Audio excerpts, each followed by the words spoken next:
미국에서 이민 인구가 급증하자 트럼프까지 나서서 사태 수습에 나섰습니다.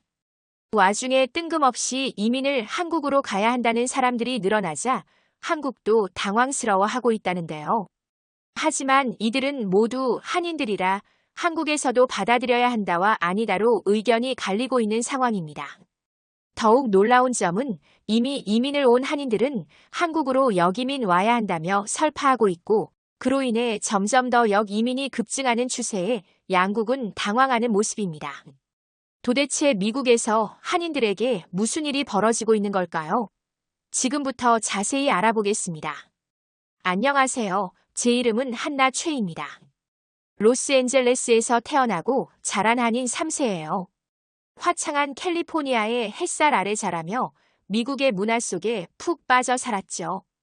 어릴 적 친구들과 할리우드 영화를 보며 팝콘을 먹고 학교 운동장에서 치어리딩을 배우며 추수감사절에 가족과 칠면조를 나누던 그 모든 순간이 제 일상이었습니다.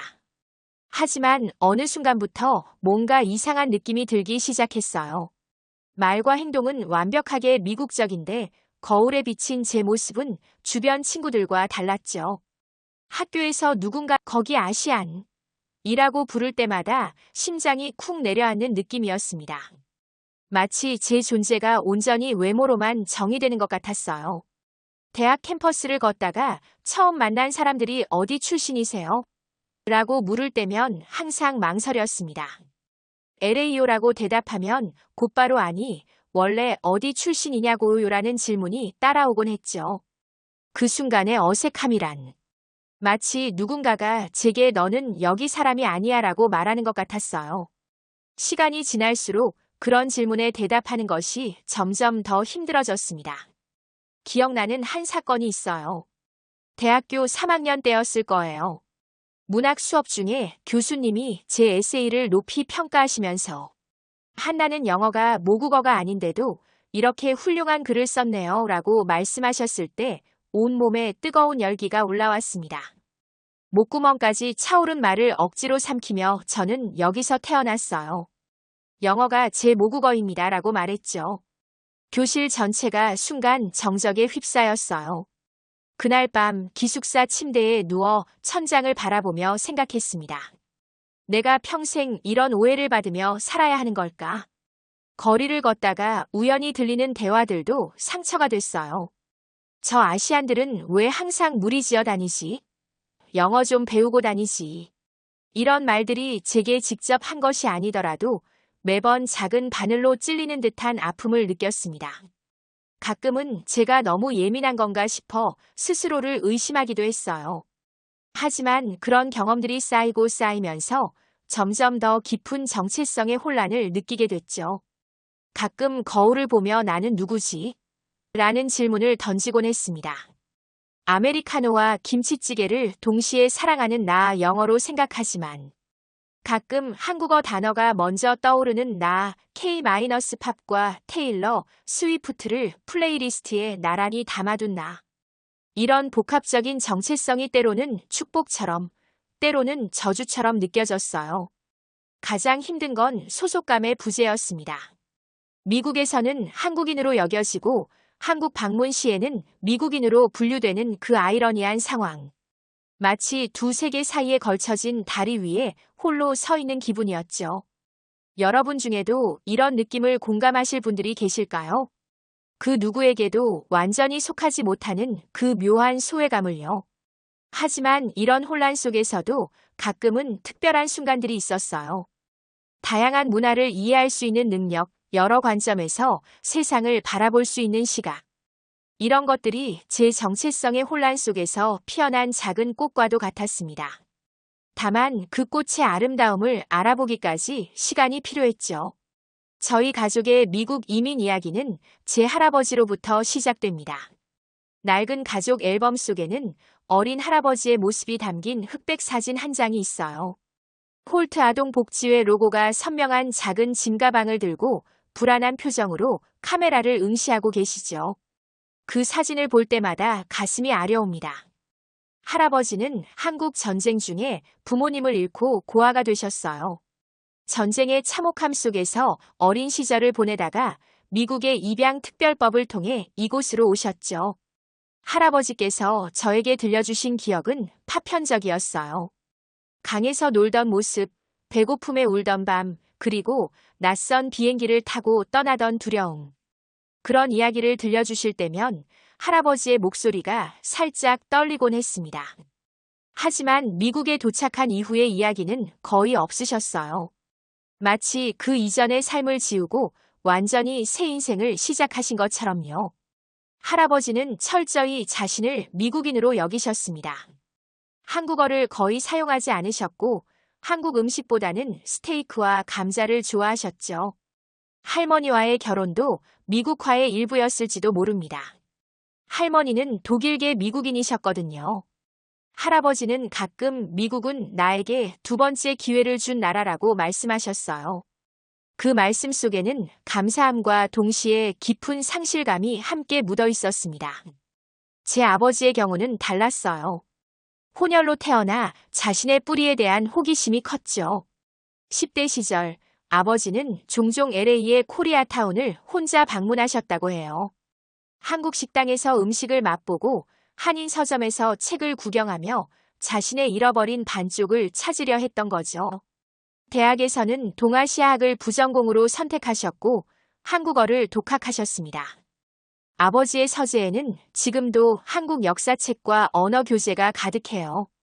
어린 시절 저는 이런 문화적 혼합에 가끔 혼란스러워했어요. 학교에서는 완전히 미국식 점심을 먹다가 집에 오면 밥과 반찬이 기다리고 있었으니까요. 주말에는 가족과 함께 한국어 예배에 참석하기도 했는데 그때마다 저는 뒷자리에 앉아 이해하지 못하는 말들을 듣곤 했습니다. 아버지는 종종 자신의 어린 시절 이야기를 들려주셨어요. 백인 친구들에게 찰리 챙이라고 불리며 놀림받았던 기억, 학교에서 유일한 아시아계 혼혈아였던 외로움. 그때마다 아버지의 눈빛이 흐려지는 걸 봤어요. 한나, 너는 내 뿌리를 잊지 마. 그건 내 일부니까. 아버지의 이 말씀은 제게 깊은 인상을 남겼습니다. 이렇게 복잡한 가족 역사를 통해 제 정체성이 형성되었어요. 한국 전쟁의 트라우마부터 미국에서의 동화, 그리고 다시 뿌리를 찾아가는 여정까지. 마치 여러 세대의 감정과 경험이 제 안에 켜켜이 쌓인 것 같았습니다. 때로는 무거운 짐처럼 느껴졌지만 점점 그것이 특별한 선물임을 깨달아갔죠. 아버지의 일기장에는 나는 누구인가? 라는 질문이 반복해서 등장했죠. 혼혈인 아버지는 동양인의 특징과 서양인의 특징을 모두 가지고 있었지만 어디에도 완전히 속하지 못하는 듯한 느낌을 받았다고 해요. 16살이던 1975년 아버지는 용기를 내어 할아버지에게 한국에 대해 물어봤습니다. 하지만 할아버지는 화를 내며 그건 중요하지 않아. 우리는 미국인이야 라고 말씀하셨대요. 아버지는 그날 처음으로 할아버지와 큰 다툼을 벌였죠. 내가 누구인지 알 권리가 있어요. 라고 소리쳤던 아버지의 목소리가 집안에 울려 퍼졌다고 합니다. 그 후 아버지는 스스로 한국 문화를 찾아 나섰어요. 70년대 LA의 한인타운은 지금보다 훨씬 작았지만 그곳에서 아버지는 처음으로 자신과 비슷한 얼굴을 한 사람들을 많이 만났습니다. 한인 식당에서 김치를 처음 맛봤을 때 그 매운맛에 눈물을 흘리면서도 이상하게 친숙함을 느꼈다고 해요. 마치 DNA가 그 맛을, 그 문화를 기억하고 있는 것 같았죠. 하지만 현실은 냉혹했습니다. 영화 속 아시아인 캐릭터처럼 우스꽝스러운 액센트를 흉내내기도 했죠. 어느 날은 아버지의 사물함에 집에 돌아가라는 메모가 붙어 있었답니다. 아이러니하게도 아버지에게는 돌아갈 한국이라는 나라가 없었어요. 그는 미국에서 태어나고 자랐으니까요. 아버지의 일기장에는 나는 어디에도 속하지 않는 것 같다라는 문장이 자주 등장했습니다. 백인들 사이에선 아시아인으로 취급받았고 한인 커뮤니티에선 한국어를 못한다는 이유로 진짜 한국인으로 인정받지 못했죠. 그 경계에 선 아버지의 고립감은 깊어만 갔어요. 대학 시절 아버지는 아시아계 미국인 학생회에 가입했습니다. 그곳에서 비슷한 경험을 가진 친구들을 만나면서 조금씩 위안을 얻었죠. 함께 아시아계 미국인의 역사와 정체성에 대해 공부하며 자신만의 목소리를 찾아갔어요. 그리고 거기서 한국계 미국인 어머니를 만났습니다. 어머니는 12살에 부모님과 함께 한국에서 이민 온 1.5세대였어요. 한국어와 문화를 잘 알고 있었기에 아버지의 정체성 탐색에 큰 도움이 되었습니다. 두 분은 서로의 경험을 나누며 깊은 유대감을 형성했고 결국 결혼에 이르렀죠. 아버지는 어머니를 통해 조금씩 한국 문화를 배우기 시작했어요. 저희 집에서는 한국 명절도 챙기고 가끔 한국 음식도 해 먹었습니다. 어머니는 제게 간단한 한국어 단어들을 가르쳐 주셨고 아버지도 함께 배우려 노력했죠.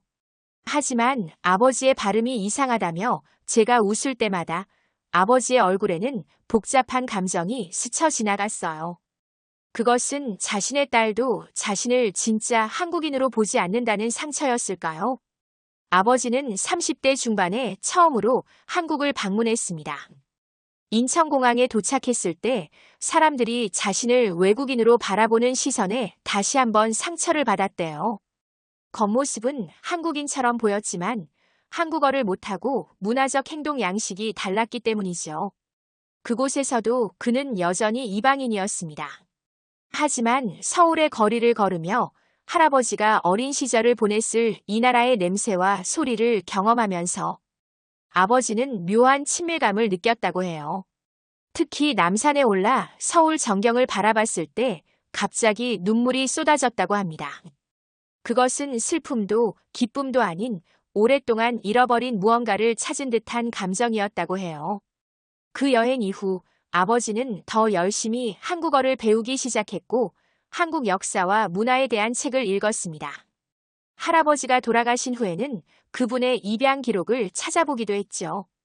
비록 많은 정보를 얻지는 못했지만 그 과정 자체가 아버지에게는 치유의 여정이었어요.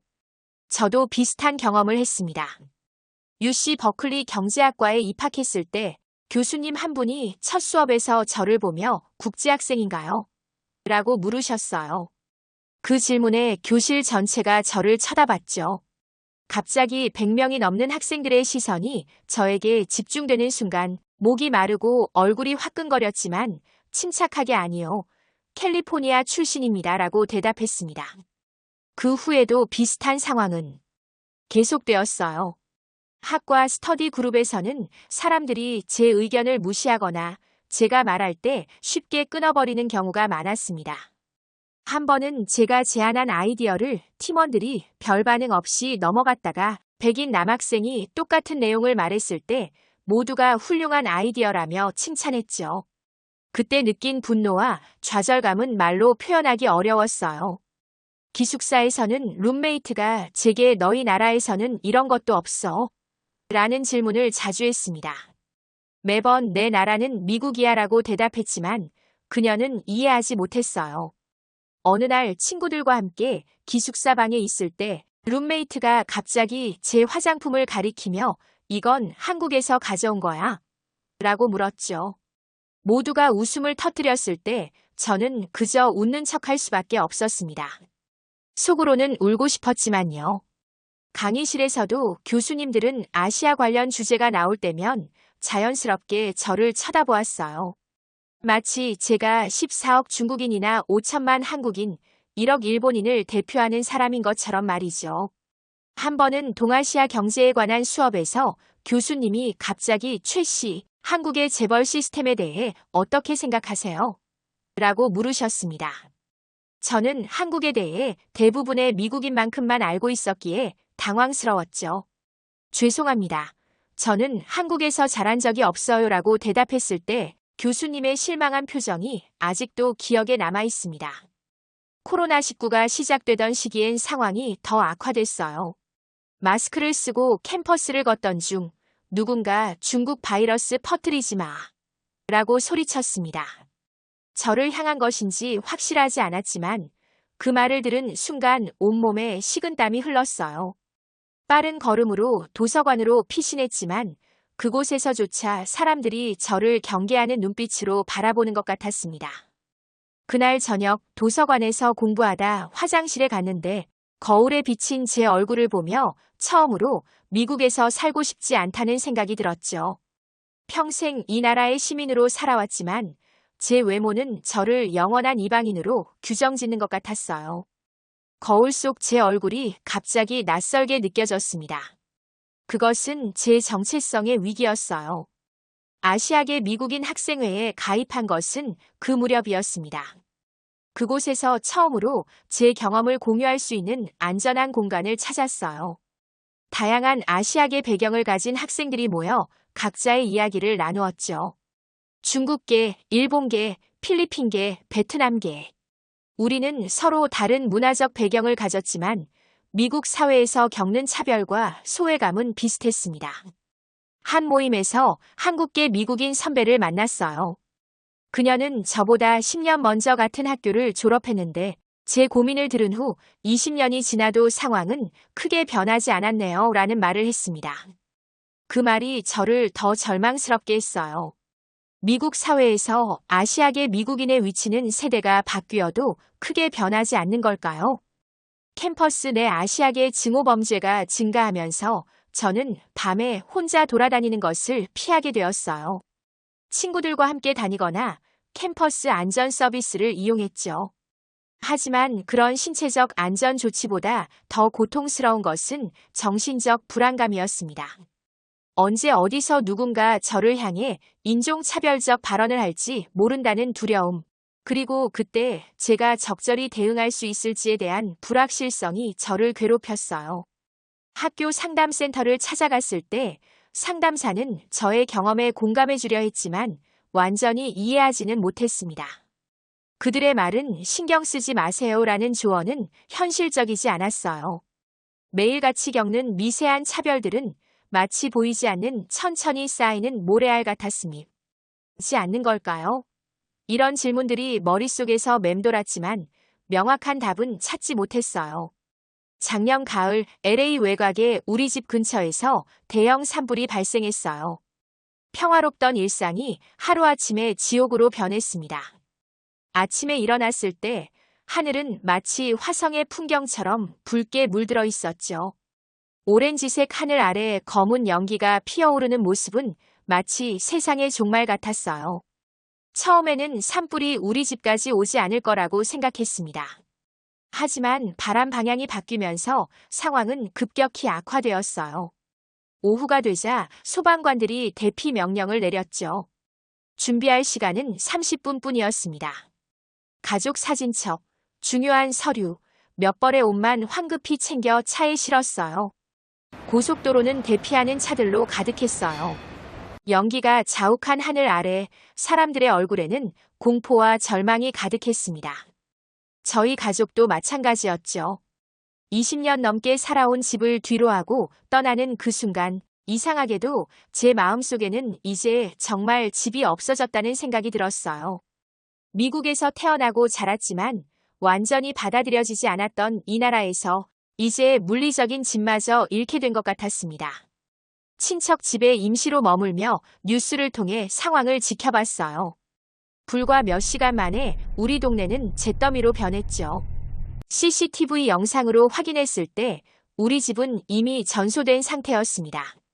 사진첩, 아버지의 한국 여행 기념품. 모든 것이 순식간에 사라졌어요.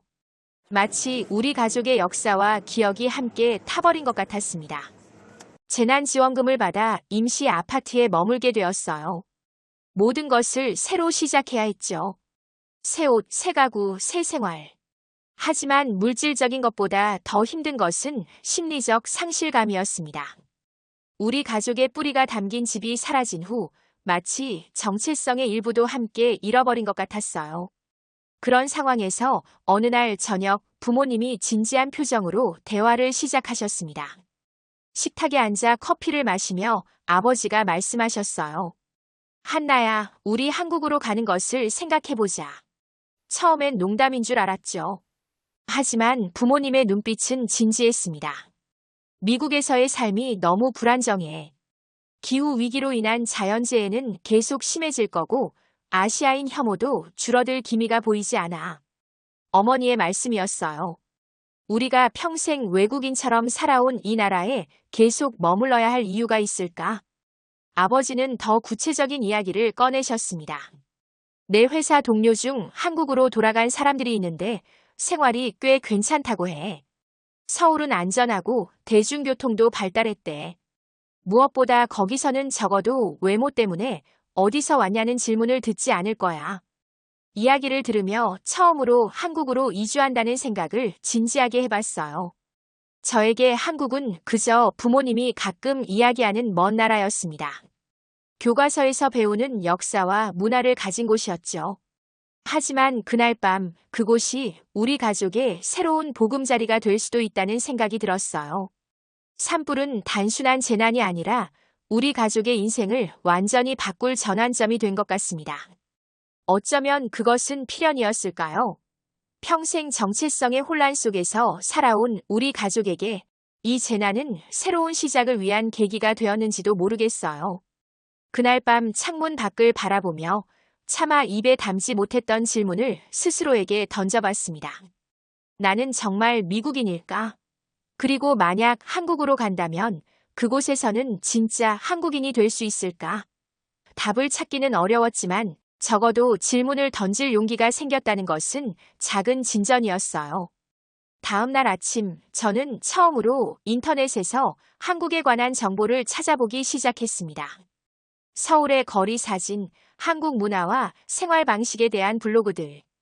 낯설지만 어딘가 친숙하게 느껴지는 그 나라를 스크린 너머로 바라보며 마음속으로는 이미 작은 변화가 시작되고 있었습니다. 아버지는 실리콘밸리 IT 회사에서 20년 넘게 일하셨어요. 안정적인 직장이라고 생각했는데 최근 들어 상황이 급변했죠. 대규모 해고 사태가 벌어지면서 아버지의 동료들이 하루아침에 일자리를 잃었습니다. 점심을 함께 먹던 사람이 오후에는 짐을 싸서 떠나는 모습을 보며 아버지는 미국의 불안정한 경제 상황을 체감하셨어요. 나는 50대야. 만약 내가 일자리를 잃는다면 이 나이에 새 직장을 구할 수 있을까? 아버지의 목소리에는 불안감이 가득했습니다. 저녁 식사 자리에서 아버지는 실리콘밸리의 현실에 대해 솔직하게 털어놓으셨어요. 회사들은 젊은 직원을 선호해. 경험이 많은 나이든 직원들은 해고 1순위가 되곤 해. 나도 언제든 그럴 수 있어. 어머니는 교육 컨설턴트로 일하셨는데 팬데믹 이후 업계가 불안정해졌다고 하셨어요. 요즘은 모든 것이 온라인으로 바뀌고 있어. 내일도 언제 AI에 대체될지 모르겠어. 부모님의 이런 불안감은 제게도 전해졌습니다. 곧 대학을 졸업할 저에게 미국의 취업 시장은 그리 밝아 보이지 않았어요. 그런 상황에서 아버지가 한국에 대한 이야기를 시작하셨습니다. 한국은 지금 IT, 콘텐츠, 바이오 산업이 급성장하고 있어. 영어 능력과 미국 경험이 있는 사람들을 선호한대. 아버지는 태블릿으로 한국 뉴스 기사들을 보여주셨어요. 삼성, LG, 네이버, 카카오 같은 기업들이 글로벌 인재를 적극적으로 채용하고 있다는 내용이었죠. K-팝, K-드라마, K-뷰티. 이제는 전 세계적으로 인기 있잖아. 한국 문화 콘텐츠 산업이 급성장하면서 영어와 한국어 모두 구사할 수 있는 인재가 필요해졌어. 어머니의 설명이었어요. 너는 한국어를 모르지만 빠르게 배울 수 있을 거야. 무엇보다 내가 가진 미국 대학 학위와 문화적 감각은 큰 장점이 될 거야. 부모님은 한국의 생활 환경에 대해서도 많은 장점을 이야기하셨습니다. 서울은 범죄율이 낮고 대중교통이 잘 발달되어 있어. 의료 시스템도 훌륭하고 인터넷 속도는 세계 최고 수준이지. 이런 이야기를 들으며 저도 한국에 대한 관심이 생기기 시작했어요. 무엇보다 내가 고민하는 정체성 문제도 한국에서라면 다를 거야. 적어도 외모 때문에 어디서 왔냐는 질문은 듣지 않을 테니. 어머니의 이 말에 잠시 희망이 보였어요. 평생 이방인 취급받던 나라를 떠나 적어도 외모로는 섞여들 수 있는 곳으로 간다는 생각이 매력적으로 다가왔죠. 백발의 서구 사람들이 낯선 한국에서 따뜻한 환대를 받는 유튜브 영상을 보여주시며 부모님은 한국인들은 외국인에게 친절해. 특히 영어를 구사하는 서양인들에게 더 그렇지. 라고 말씀하셨어요. 물론 저는 서양인은 아니지만 적어도 한국에서는 외모 때문에 차별받지는 않을 것 같았습니다. 또한 부모님은 한국 정부가 해외 인재를 유치하기 위해 다양한 지원 정책을 시행하고 있다고 하셨어요. 한국어 무료 교육 프로그램도 있고 외국인 전문가를 위한 특별 비자도 있어. 우리 같은 교포들이 정착하는 데 도움을 주는 기관도 있대. 이런 이야기를 들으면서 한국으로의 이주가 불가능한 일만은 아니라는 생각이 들었습니다. 아버지는 한국 부동산 앱을 보여주셨어요. 서울 한복판에 위치한 아파트들을 봐. 미국의 대도시보다 훨씬 현대적이고 편리해 보이지 않니? 화면 속 아파트들은 정말 깨끗하고 현대적으로 보였습니다. 특히 편의 시설과 보안 시스템이 인상적이었어요. 게다가 한국은 교육열이 높아. 내가 나중에 아이를 가진다면 한국의 교육 시스템은 큰 장점이 될 거야. 어머니의 말씀에 미래까지 생각하게 되었어요. 저는 아직 결혼이나 아이에 대한 구체적인 계획은 없었지만 장기적인 관점에서 생각해보는 것도 중요하다고 느꼈습니다. 부모님의 설득력 있는 이야기를 들으면서 저는 처음으로 미국 밖에서의 삶을 진지하게 고려하기 시작했어요. 지금까지는 미국이 전부라고 생각했는데 세상엔 다른 가능성도 있다는 걸 깨달았죠. 특히 나의 뿌리가 있는 나라에서 새 출발을 한다는 것은 단순한 이주를 넘어 정체성 탐색의 여정이 될 수도 있겠다는 생각이 들었습니다. 7. 한국 정착에 대한 현실적 우려. 그러나 곧 한국 이주에 대한 현실적인 우려가 생기기 시작했어요. 가장 큰 문제는 언어였습니다. 저는 안녕하세요, 감사합니다 정도의 기초적인 한국어 인사말만 할 줄 알죠. 어떻게 한국에서 생활하고 특히 직장에서 일할 수 있을까요? 직장에서 업무 지시를 이해하지 못하거나 일상 대화에서 소외될 것 같은 불안감이 들었어요. 인터넷에서 교포들의 한국 정착기를 찾아보기 시작했습니다. 블로그, 유튜브, 포럼 등을 통해 다양한 경험담을 접했어요. 기대했던 것보다 현실은 훨씬 복잡했습니다. 많은 교포들이 언어 장벽으로 인한 어려움을 토로했어요. 할 말이 있어도 표현하지 못해 답답하고 자신의 능력을 제대로 발휘하지 못한다는 이야기들이 많았죠. 한 블로거는 자신의 경험을 이렇게 적었습니다. 한국어를 못하면 영원한 외국인 취급을 받아요. 아무리 한국인처럼 생겼어도 입만 열면 교포구나 하고 다르게 대해요. 이 글을 읽고 충격을 받았어요. 미국에서는 외모 때문에, 한국에서는 언어 때문에 차별받는다면 제가 온전히 받아들여질 곳은 어디일까요? 또 다른 글에서는 한국 직장 문화에 적응하기 어려웠다는 이야기도 있었어요. 한국의 회사는 위계 질서가 엄격해요. 미국에서 자란 사람들은 이런 문화에 적응하기 힘들죠. 상사의 말에 무조건 따라야 하고 야근도 많고. 이런 이야기들을 읽으며 과연 제가 한국 직장에 잘 적응할 수 있을지 의문이 들었습니다. 교포들이 외국물 먹은 티가 난다며 오히려 차별받는다는 이야기도 많았어요. 한국 문화나 예절을 잘 모른다는 이유로 무시당하거나 너무 미국적이라는 평가를 받는 경우도 있었죠. 한 유튜버는 한국에서는 오빠, 언니 같은 호칭을 제대로 사용해야 하는데 이런 것들을 잘 모르면 무례하게 보일 수 있어요 라고 조언했습니다. 식사 자리에서 어머니에게 이런 우려를 이야기했어요. 엄마, 저는 한국어도 못하고 한국 문화도 잘 몰라요. 정말 한국에서 잘 지낼 수 있을까요? 어머니는 잠시 생각하시더니 대답하셨습니다. 처음에는 힘들겠지만 시간이 지나면 적응할 수 있을 거야. 나도 어릴 때 미국에 와서 적응하는데 시간이 걸렸으니까. 다른 현실적인 문제도 있었어요. 의료보험, 연금, 세금 제도. 모든 것이 미국과 달랐습니다. 한국의 국민건강보험 시스템에 대해 알아보니 외국인도 가입할 수 있다고 하지만 절차가 복잡해 보였어요. 또한 미국에서 모아둔 은퇴 자금은 어떻게 관리해야 할지도 고민이었죠. 주거 문제도 쉽지 않았습니다.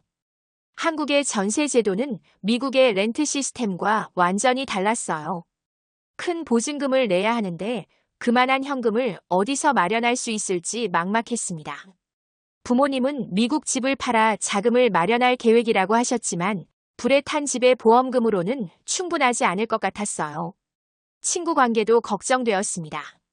평생 미국에서 지내온 저에게 한국에서 새로운 인간관계를 형성하는 것은 쉽지 않을 것 같았어요. 특히 언어의 장벽이 있다면 더욱 어려울 거예요. 한 교포 블로거는 한국 사람들은 외국인에게 친절하지만 진짜 친구가 되기는 어려워요. 문화적 차이가 크니까요. 라고 썼습니다. 또한 미국에서의 학위와 경력이 한국에서 제대로 인정받을 수 있을지도 의문이었어요. 한국 취업 사이트를 둘러보니 외국 대학 졸업자를 위한 특별 채용도 있었지만 대부분 완벽한 한국어 실력을 요구했습니다. 제 경제학 학위가 한국에서 얼마나 가치 있을지, 언어 장벽을 어떻게 극복할 수 있을지 고민이 되었죠. 매일 밤 인터넷에서 한국 생활에 대한 정보를 찾아보며 장단점 리스트를 만들었어요. 불안감이 커질 때면 아버지가 항상 하시던 말씀이 떠올랐습니다. 인생에는 완벽한 선택이란 없어. 중요한 건 선택한 후에 그것을 최선으로 만들어가는 거지. 이 말씀을 되새기며 용기를 내보려 했습니다. 미국에 남아있는 친구들에게 한국 이주 계획을 이야기했을 때 반응은 다양했어요. 일부는 부러워하며 좋은 기회다, 도전해봐 라고 격려해줬지만 다른 친구들은 미쳤어. 거기 가서 뭐 할 건데? 라며 의아해했죠. 특히 한 친구는 넌 한국어도 못하는데 어떻게 살 생각이야? 라는 질문을 던졌고 저는 그에 대한 명확한 답을 가지고 있지 않았습니다. 취업 전문가와 상담도 해봤어요. 그분은 제 이력서를 검토한 후 한국의 글로벌 기업이나 외국계 회사에서 기회를 찾아볼 수 있을 거라고 조언해 주셨습니다. 당신의 영어 실력과 미국 대학 학위는 분명 장점이 될 거예요. 하지만 기본적인 한국어는 배워야 할 겁니다. 현실적인 조언에 고개를 끄덕이면서도 과연 제가 빠른 시간 내에 비즈니스 한국어를 익힐 수 있을지 의문이 들었습니다. 또 다른 걱정은 한국의 사회적 압박이었어요. 유튜브에서 본 영상에 따르면 한국은 외모에 대한 기준이 매우 엄격하다고 했습니다. 화장을 하지 않고 나가면 불편하게 쳐다보는 경우도 있다고 하고 옷차림에 대한 암묵적인 규칙도 많다고 했어요. 미국에서는 편안한 후드티와 청바지 차림으로 다녔던 저에게 이런 문화적 압박은 새로운 스트레스 요인이 될 것 같았습니다. 문화적 차이에서 오는 고립감도 걱정됐어요. 한 교포는 자신의 블로그에 이렇게 적었습니다. 미국에서는 내가 너무 한국적이라고 느꼈는데 한국에서는 너무 미국적이라고 느껴요. 정말 어디에도 완전히 속하지 못하는 것 같아요. 이 말이 가슴에 와닿았습니다. 저도 그런 경험을 할까봐 두려웠어요. 밤새 고민하다 눈물을 흘린 날도 많았죠. 정체성의 혼란은 국경을 넘어도 계속될 것 같았습니다.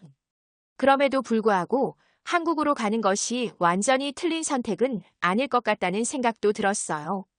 적어도 저의 뿌리가 있는 곳에서 새로운 가능성을 탐색해 볼 수 있을 테니까요.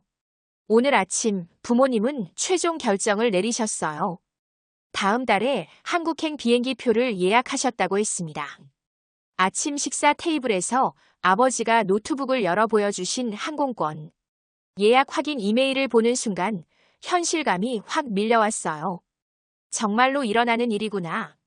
일단 6개월만 가보자. 적응이 안 되면 다시 미국으로 돌아올 수도 있어. 아버지의 목소리에는 설렘과 불안이 섞여 있었죠.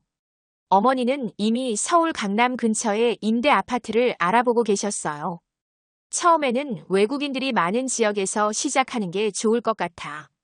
이태원이나 강남 쪽이 영어가 통하는 곳이 많거든. 부모님은 이미 마음의 결정을 하신 듯 했지만 저는 아직 확신이 서지 않았습니다. UC 버클리에서의 마지막 학기를 앞두고 있었거든요.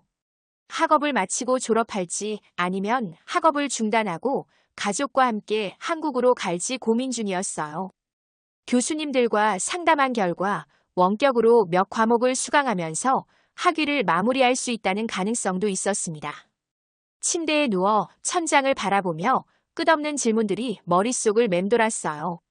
미국에서의 불안정한 미래와 한국에서의 새로운 도전, 두 길 사이에서 저는 여전히 방황하고 있었습니다. 둘 다 완벽한 선택은 아니었죠. 미국에 남는다면 아시아인 혐오와 경제적 불안정성을 계속 마주해야 할 테고, 한국으로 간다면 언어와 문화적 장벽을 극복해야 했어요. 복잡한 마음을 정리하기 위해 산책을 나섰습니다. 임시 아파트 근처 공원을 걷다가 문득 한 벤치에 앉아 노트에 미국에서의 삶과 한국에서의 삶이라는 두 칼럼을 그리고 장단점을 적어보기 시작했어요. 미국의 장점은 익숙함, 친구들, 자유로운 분위기였고, 단점은 인종차별, 경제적 불안정성, 총기 폭력 위험 등이었습니다. 한국의 장점은 새로운 시작, 뿌리찾기, 안전한 사회였고, 단점은 언어 장벽, 문화 충격, 불확실한 취업 전망 등이었죠. 그 리스트를 보면서도 명확한 답은 나오지 않았어요. 어쩌면 이것은 단순한 이주 문제가 아니라 더 깊은 정체성의 질문이었는지도 모릅니다. 나는 누구인가? 어디에 속하는가? 나의 집은 어디인가? 이런 질문들에 대한 답을 찾기 위한 여정이었을지도 모르겠어요. 공원에서 돌아오는 길에 한 작은 아시아 식료품점을 발견했습니다. 문득 들어가 보고 싶은 마음이 들어갔어요. 가게 안에는 한국, 중국, 일본 식품들이 진열되어 있었죠. 한국 라면, 김치, 고추장. 이런 제품들을 보며 묘한 친밀감을 느꼈습니다. 이건 내 DNA가 기억하는 무언가일까요? 계산대에서 나이 드신 한국 아주머니가 저를 보며 한국어로 말씀하셨어요. 제가 당황하자 곧 영어로 바꿔 말씀하셨습니다. 한국 사람 같이 생겼네. 교포야. 저는 고개를 끄덕였고 아주머니는 미소를 지으셨어요. 한국 가봤어? 제가 아니요. 하지만 곧 갈 계획이에요. 라고 답하자 아주머니는 반가워하셨습니다. 좋아, 좋아. 한국 정말 좋아. 너는 거기서 잘 지낼 거야. 그 짧은 대화가 이상하게도 제게 위안이 되었어요. 마치 앞으로의 여정에 대한 작은 축복 같았죠. 집으로 돌아오는 길에 문득 할아버지가 생각났습니다. 5살의 나이에 낯선 나라로 와서 모든 것을 새로 시작해야 했던 그분의 용기가 제게도 필요한 것 같았어요. 저녁 식사 자리에서 부모님께 제 생각을 이야기했습니다. 저도 한국에 가보고 싶어요. 하지만 먼저 학위를 마치고 싶어요. 원격으로 수업을 들으면서 졸업할 수 있는지 학교와 상의해 볼게요. 부모님은 기뻐하셨어요. 특히 아버지의 눈빛이 반짝였죠. 아마도 그분에게는 자신의 뿌리를 찾아가는 여정의 딸이 함께하게 된 것이 큰 의미였을 거예요. 그날 밤 오랜만에 편안하게 잠들 수 있었습니다. 여전히 많은 불확실성이 있었지만 적어도 첫 발을 내딛기로 했다는 안도감이 있었어요. 미국에서의 불안정한 미래와 한국에서의 새로운 도전, 두 길 사이에서 저는 여전히 방황하고 있지만 이제는 그 방황이 조금 더 목적지를 향한 것처럼 느껴졌습니다. 한 가지 확실한 것은 이제는 더 이상 제 정체성을 외부의 시선에 맡기지 않겠다는 결심이에요. 미국에서 아시아인으로, 한국에서 미국인으로 보일지라도 제 자신만의 정체성을 찾아가는 여정을 시작하고 싶습니다. 저는 누구의 눈에도 이방인일 수 있지만 적어도 제 자신의 눈에는 온전한 나로 살아가고 싶어요. 여행 가이드북과 한국어 기초 교재를 구입했습니다. 매일 밤 잠들기 전에 한국어 단어 몇 개씩 외우기 시작했어요. 안녕하세요, 감사합니다를 넘어 이제는 저는 한나입니다. 저는 미국에서 왔습니다. 같은 간단한 문장도 말할 수 있게 되었죠. 작은 진전이지만 큰 여정의 시작이라고 생각합니다.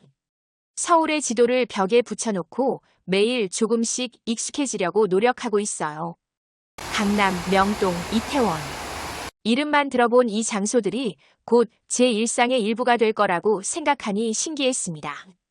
유튜브에서 서울 여행 영상을 보며 그곳의 분위기를 느껴보려고 했어요. 현대적인 고층 빌딩과 전통적인 한옥이 공존하는 도시의 모습이 흥미로웠습니다. 끝없는 고민 속에서도 이상하게 설레는 마음이 들었어요. 이것이 새로운 시작에 대한 두려움과 기대가 뒤섞인 감정일까요? 어쩌면 이 여정이 제가 찾던 답을 줄지도 모릅니다. 미국에서도 한국에서도 완벽하게 소속되지 못할지라도 그 경계에서 저만의 정체성을 만들어갈 수 있을 거예요. 창밖을 바라보며 다음 달에 떠나게 될 비행기를 생각했습니다. LA에서 서울까지 12시간의 비행.